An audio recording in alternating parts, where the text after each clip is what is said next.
बच्चों again welcome है आपका अपने channel maths paradox by NV पे। मैं हूं आपका फ्रेंड एंड टीचर नितिन। कैसे हैं बच्चों आप लोग?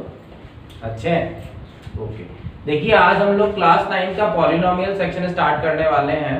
क्लास 9 का, क्लास 10 का तो पॉलिनोमियल आप लोगों के पास है ही, वीडियोस चल रहा है क्लास 9 10 का।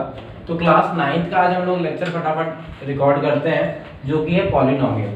देखिए पॉलिनोमियल जैसे सपोज करिए कोई एक इक्वेशन दे रखी है x में 2x + 5, ये भी एक पॉलिनोमियल कहलाएगा। 2x² + 5x + 3 हो जाता, ये भी एक पॉलिनोमियल कहलाएगा। तो पॉलिनोमियल होता क्या है? कोई फंक्शन x में है, अगर कोई फंक्शन x² में है, x³ में, इनकी कुछ टर्म्स एंड कंडीशंस होती हैं। कुछ चीज को हम लोग पॉलिनोमियल कहते हैं, कुछ चीज को नहीं कहते। जैसे सपोज करिए एक लीनियर पॉलिनोमियल है, x² वाली टर्म जो हो जाती है इसको हम लोग क्वाड्रेटिक पॉलिनोमियल कहते हैं। ठीक है, आगे हो जाएगा क्यूबिक, बट वो आपके सिलेबस में नहीं है 9th क्लास में। तो ये तो बात हुई पॉलिनोमियल। किसको कहेंगे? पॉलिनोमियल इन फंक्शन x। देखिए ये जो होता है, ये वाला, ये टर्म होती है वेरिएबल। ठीक है, जो x y ये जो टर्म्स होती हैं इनको कहते हैं वेरिएबल। जो साइड में ये जो नंबर होता है अलग, जिसके साथ ना तो x होता है ना y होता है, कुछ भी नहीं होता, इसको हम लोग कहते हैं कांस्टेंट नंबर। ठीक है, इसको कहते हैं कांस्टेंट नंबर। और बस फिलहाल आपके इसमें यही है। तो वेरिएबल आप लोगों को समझ में आ गया, कांस्टेंट आपको समझ में आ गया। अब एनसीईआरटी ने एक चीज पूछी है आपसे कि टर्म्स क्या होती है। तो देखिए सपोज करिए ये पूरे का पूरा एक आपका पॉलिनोमियल का फंक्शन, उसमें जितनी भी अलग अलग नंबर अगर मैं इसको सेपरेट करता हूं, जैसे 2x² पहली टर्म कहलाएगी, इसमें 5x दूसरी टर्म कहलाएगी, 3 ये तीसरी टर्म कहलाएगी। तो इनमें 3 टर्म्स हो गए, 2x², 5x और 3। These are the 3 terms included in this polynomial. अच्छा, मैं एक बात बताना आप लोगों को भूल गया जो कि काफी इंपॉर्टेंट है कि पॉलिनोमियल हमने पढ़ लिया, पॉलिनोमियल क्या था, ये x में y में किसी में भी आ सकता है। कौन सी चीजें पॉलिनोमियल्स नहीं होती हैं? एनसीईआरटी ने बहुत अच्छी डेफिनेशन दे रखी है कि देखिए अगर कोई नंबर आपका स्क्वायर रूट में है, यानी इस फॉर्म में है, तो वो पॉलिनोमियल नहीं कहलाएगा। कोई फंक्शन अगर किसी पावर की फॉर्म में है तो वो पॉलिनोमियल नहीं कहलाएगा। अगर कोई फंक्शन उसके ऊपर पावर माइनस में है तो वो भी पॉलिनोमियल नहीं कहलाएगा। किसी के ऊपर पॉइंट में कोई टर्म है वो भी पॉलिनोमियल नहीं कहलाएगा। यानी कोई भी सर्ड के अंदर कोई नंबर है तो वो भी पॉलिनोमियल नहीं कहलाएगा। तो इतनी टर्म्स वाली चीजें, एक ये सब जो नंबर्स होंगे, जैसे सपोज करिए यहाँ पर एक आ जाता 2x की पावर 1/2 + 5x, तो पूछता कि क्या ये पूरा फंक्शन, सपोज करिए ये, तो इसमें ये वाला पार्ट तो पॉलिनोमियल है ही नहीं, मतलब पूरा पार्ट ये पॉलिनोमियल नहीं कहलाने वाला, स्टार्टिंग ही नहीं है तो बात की क्या होगी। ठीक है, तो ये फंक्शन पॉलिनोमियल नहीं कहलाने वाला क्योंकि इसमें पावर जो है वो फ्रैक्शन में है। राइट, यही चीज अगर पॉइंट में होती तो भी फ्रैक्शन वो आपका पॉइंट में होता तो भी वो पॉलिनोमियल नहीं कहलाता। राइट, तो आपको ये समझ में आ रहा होगा कौन सी चीजें, जिसके मैं दोबारा से बता देता हूँ आपको, जिसकी पावर स्क्वायर रूट है, यानी कि स्क्वायर रूट जिस नंबर के ऊपर लग रहा है वो सॉल्व नहीं होना चाहिए, इस बात का ध्यान रखिएगा। जैसे सपोज करिए ये 25 और आप कहेंगे कि ये पॉलिनोमियल नहीं है सर, आपने पढ़ाया, तो मैं कहूंगा है भैया। क्यों है? क्योंकि इसको आप सॉल्व कर पाएंगे। This is 5, this is not 25, this is 5। Right, तो कोई एक ऐसा नंबर है जो सॉल्व नहीं हो पा रहा है स्क्वायर रूट के अंदर, यानी कि which is not a perfect square, so it should not be called a polynomial. Right, तो अगर ऐसा नंबर है तो ये पॉलिनोमियल है, बट स्क्वायर रूट के अंदर पॉलिनोमियल नहीं होते। किसी की पावर अगर फ्रैक्शन में है तो वो पॉलिनोमियल नहीं है, किसी की पावर नेगेटिव में है तो वो पॉलिनोमियल नहीं है, किसी की पावर पॉइंट में है वो भी पॉलिनोमियल नहीं है, किसी की पावर सर्ड है या किसी के ऊपर सर्ड लग रही है, सर्ड आप जानते हैं स्क्वायर रूट के अंदर ये जो छोटा सा नंबर लिखा है दैट इज कॉल्ड सर्ड। ठीक है, ये 3 सर्ड है इस टाइम पे, यानी कि इसकी पावर 1/3 होने वाली है। तो ये नंबर्स ऐसे जो वेरिएबल्स होते हैं वो आपके पॉलिनोमियल्स नहीं होते। राइट, अब बात आती है टर्म्स की। टर्म्स हम लोगों ने डिफाइन कर लिए, पॉलिनोमियल क्या होता है क्या नहीं होता है। आई होप आप लोगों को understand, you should understand. Okay,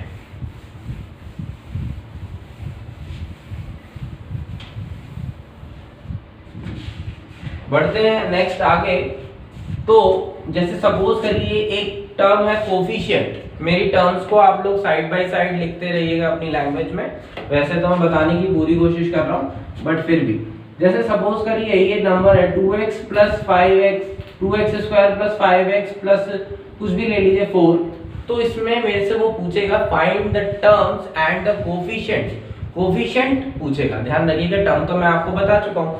अगर इसमें टर्म की बात करें तो इसमें जो टर्म्स हो जाएंगी वो हो जाएंगी 2x², 5x और 4, ये 3 टर्म्स हो जाएंगी। बट अगर वो पूछता है what is the coefficient, but वो भी ध्यान रखिएगा कोफिशिएंट पूछ किस रहा है, what is the coefficient of x²। अगर उसने पूछा है कोफिशिएंट ऑफ x², तो x² के साथ जो टर्म होती है वो उसका कोफिशिएंट होती है, दैट इज 2। ठीक है, तो x² का जो कोफिशिएंट होता है दैट इज 2। अगर उसने मेरे से पूछा है कोफिशिएंट ऑफ x, तो x के साथ की जो टर्म होती है विद साइन लेते हैं ये लोग, ध्यान रखिएगा विद साइन ही लेंगे, तो 5। अब आप कहेंगे आपने प्लस क्यों नहीं लगाया, तो प्लस नहीं लगाया जाता।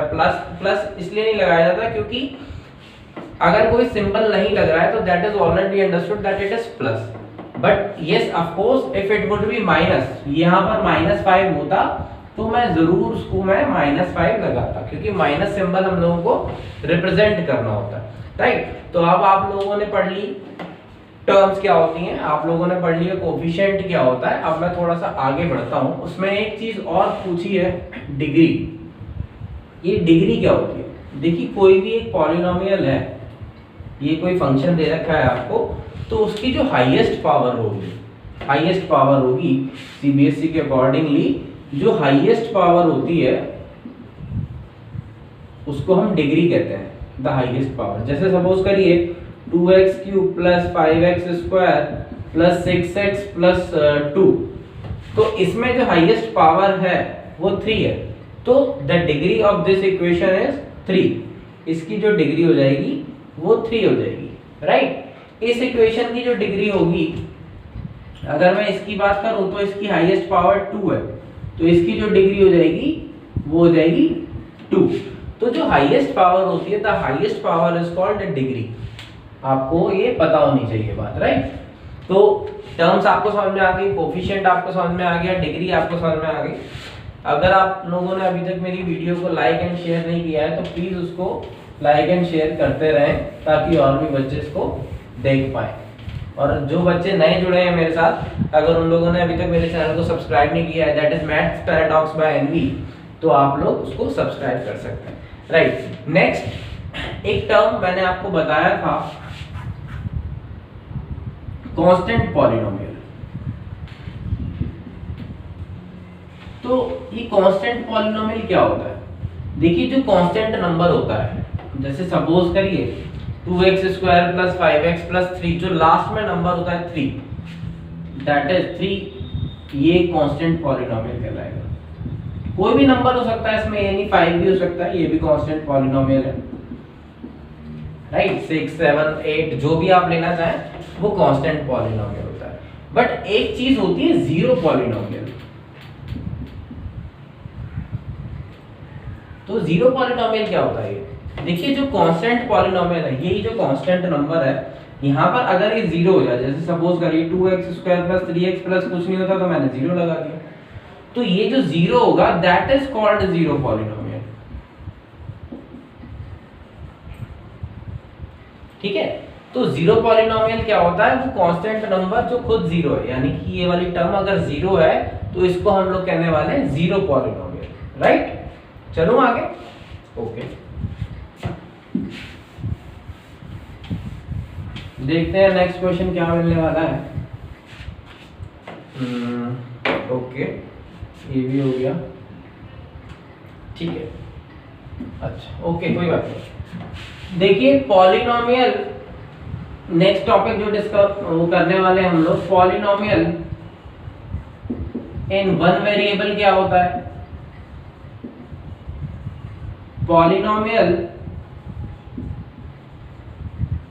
इन two variable,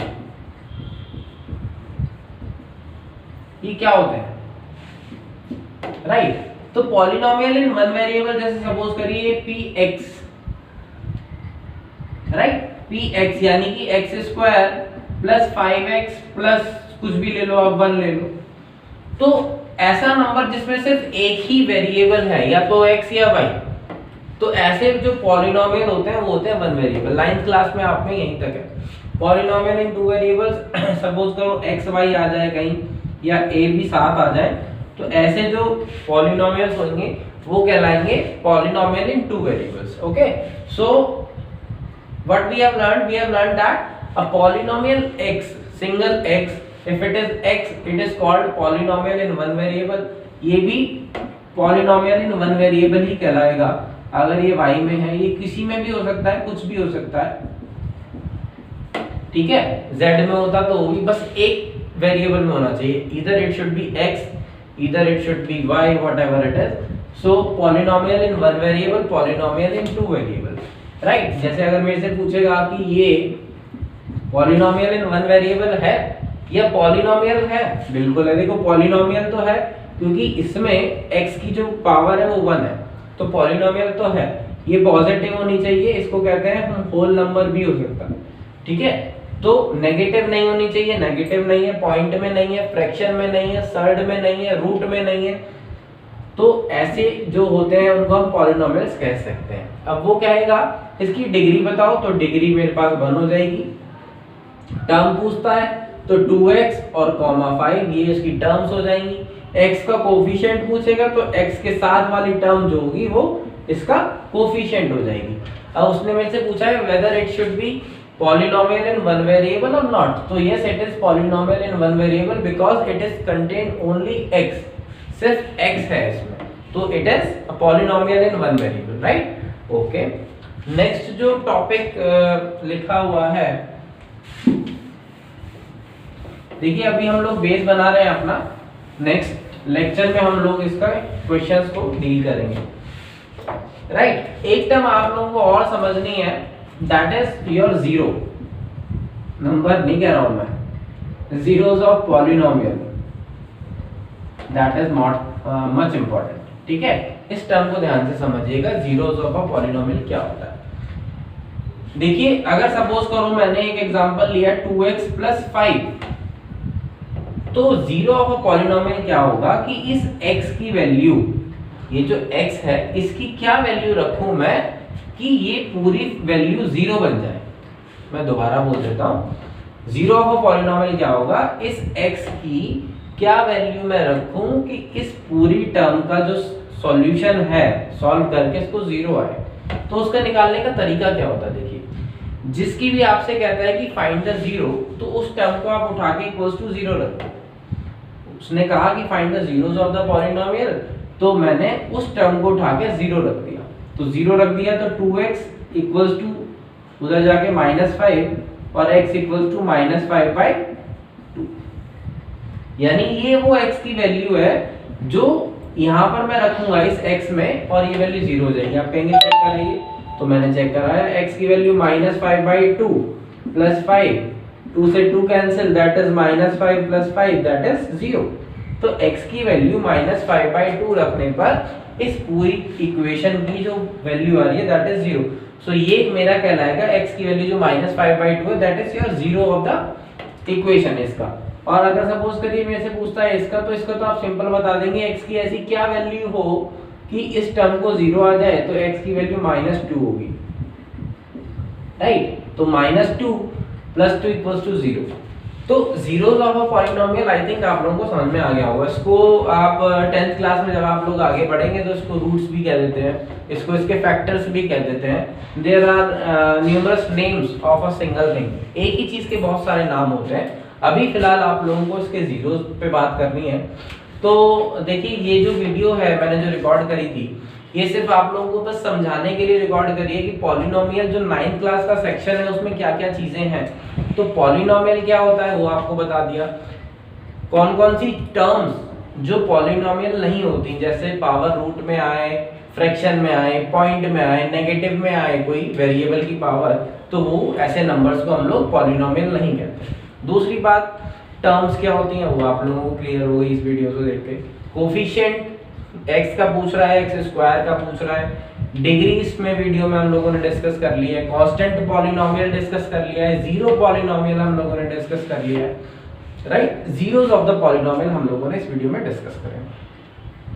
So in the upcoming video we will do the question of NCERT exercise I think 2.1 या 2.2 जो भी होगी क्लास 9 की, हम लोग उससे क्वेश्चंस करेंगे और बहुत जल्द मिलते हैं कुछ अच्छे क्वेश्चंस के साथ। Till then take care, okay bye.